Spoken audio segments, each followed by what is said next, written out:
Olá, sejam todos bem-vindos ao canal Caso que é Gostoso. Eu vou fazer um comentário aqui, Red Pill, a respeito da declaração do ex-juiz Sérgio Moro, né?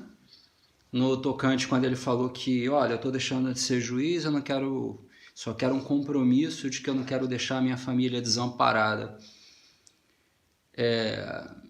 Eu quero raciocinar com vocês. Vamos lá. Primeiramente, vocês percebem que ele é extremamente controlado nas palavras, né?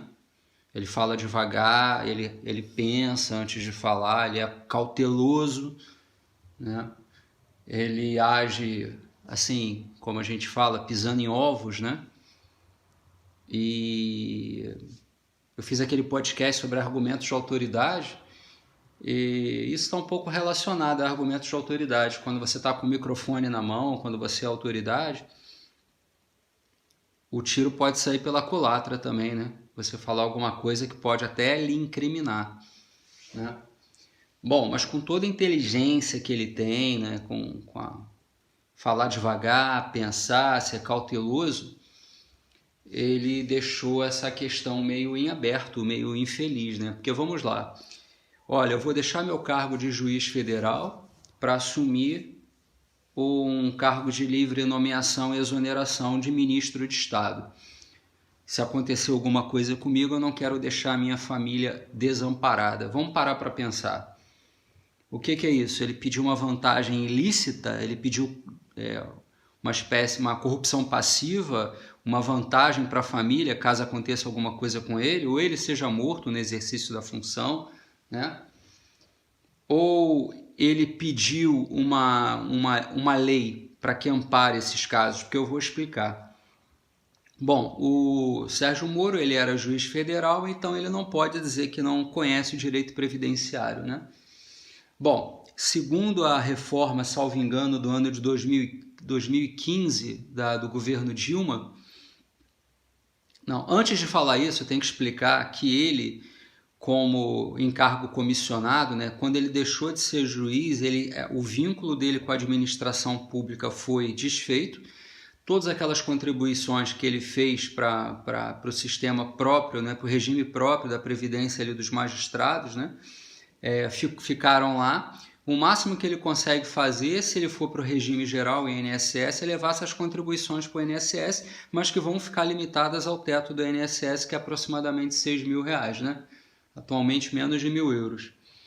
Então vamos lá. Quando ele pediu demissão como juiz, né? No caso é demissão, não é exoneração, é demissão mesmo, porque a exoneração pressupõe que a pessoa já não é vitalícia ou não é efetiva, no caso dele vitalícia, porque o cargo de juiz é vitalício. Então, quando ele foi nomeado ministro de Estado, ele não tinha um cargo público efetivo e ficou licenciado, né? Nesse caso, ele se filiou ao regime geral, ou seja, ao INSS. Então, assim, se acontece alguma coisa com ele, até nos próximos 12 meses, tanto ele quanto a família estão amparados, mas pelo INSS. Qual é o problema? O INSS é ruim? Ele está admitindo que o INSS é ruim? É isso? E, assim, depois da reforma da Dilma, né, em caso de pensão, se a viúva tiver menos, salvo engano, de 42 anos de idade, a pensão é reduzida para metade, né? 50% do que ele teria direito no caso de uma aposentadoria especial ali. É esse o cálculo, né? Então vai ser a média aritmética de todas as contribuições dele, e dessa média aritmética vai aplicar o coeficiente de 100%, que é o que ele teria direito, se ele se aposentasse por invalidez, por exemplo. E no caso da pensão, né, esse 100%, na época da Dilma, iria para a esposa por até 2 anos, ou se ela tivesse acima de 42 anos de idade, ficaria vitalício. Com a reforma entre aspas, que eu chamo isso de supressão do direito previdenciário do governo Bozogado, esse valor foi reduzido, salvo engano, para metade. Então eu não entendi o raciocínio do ex-ministro. Ele admite que ele cometeu um crime de corrupção passiva ao solicitar uma vantagem indevida, né, em troca do cargo, de assumir um cargo, ou ele admite que o direito previdenciário, o INSS, não ampara ninguém, que o valor é ridículo, de um governo que ele próprio participou, que reduziu o valor da pensão. Ou seja, ele mesmo participou disso, ele apoiou um governo que fez essa esdrúxula reforma da Previdência, né? E aí agora ele vem dizer que a família vai ficar desamparada. Como que a família vai ficar desamparada? Salvo engano, a esposa dele tem 45 anos de idade, vocês podem colocar no Google. Ou seja, a esposa dele vai receber a metade, provavelmente, do teto do INSS, R$3.000 mais ou menos, para o resto da vida. Isso é ficar desamparado? Então quer dizer que toda a população que está vinculada ao regime geral está desamparada? Ué, eu não estou entendendo. Reduzir a pensão para 50% não era bom para o país? Não era bom?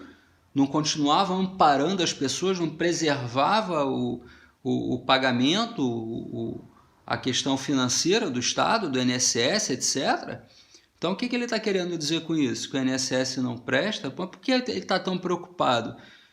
A família não vai ficar desamparada, e se ele passar de 12 meses, né, sem ficar empregado, que não é o caso, ele vai fazer palestra, vai fazer um monte de coisa, mas se fosse o caso, bastaria ele contribuir com o INSS como contribuinte facultativo, e a família ficaria amparada pelo regime geral, ou seja, limitada ao teto do INSS, tanto ele quanto a família.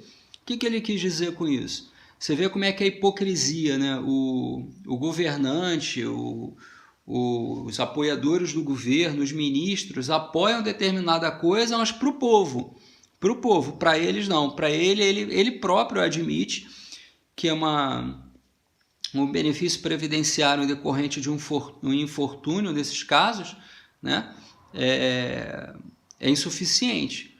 Ou ele admite que há uma corrupção passiva, ou no máximo ele admite, não, eu quero que faça uma lei para o caso de um ministro de Estado se sofrer um atentado, que a família seja indenizada de alguma outra forma, né, que haja uma regra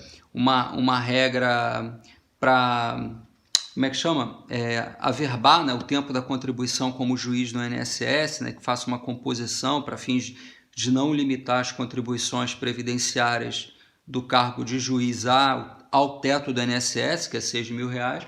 Eu, sinceramente, não entendi, mas isso aí fica o levantamento aí para a gente raciocinar como que é muito legal a pimenta no negócio dos outros, né? Aí é muito fácil. E por mais que a pessoa seja cautelosa, seja inteligente, acaba dando uns furos desse, né? É isso aí, pessoal. Para vocês refletirem, vamos que vamos. Abraço.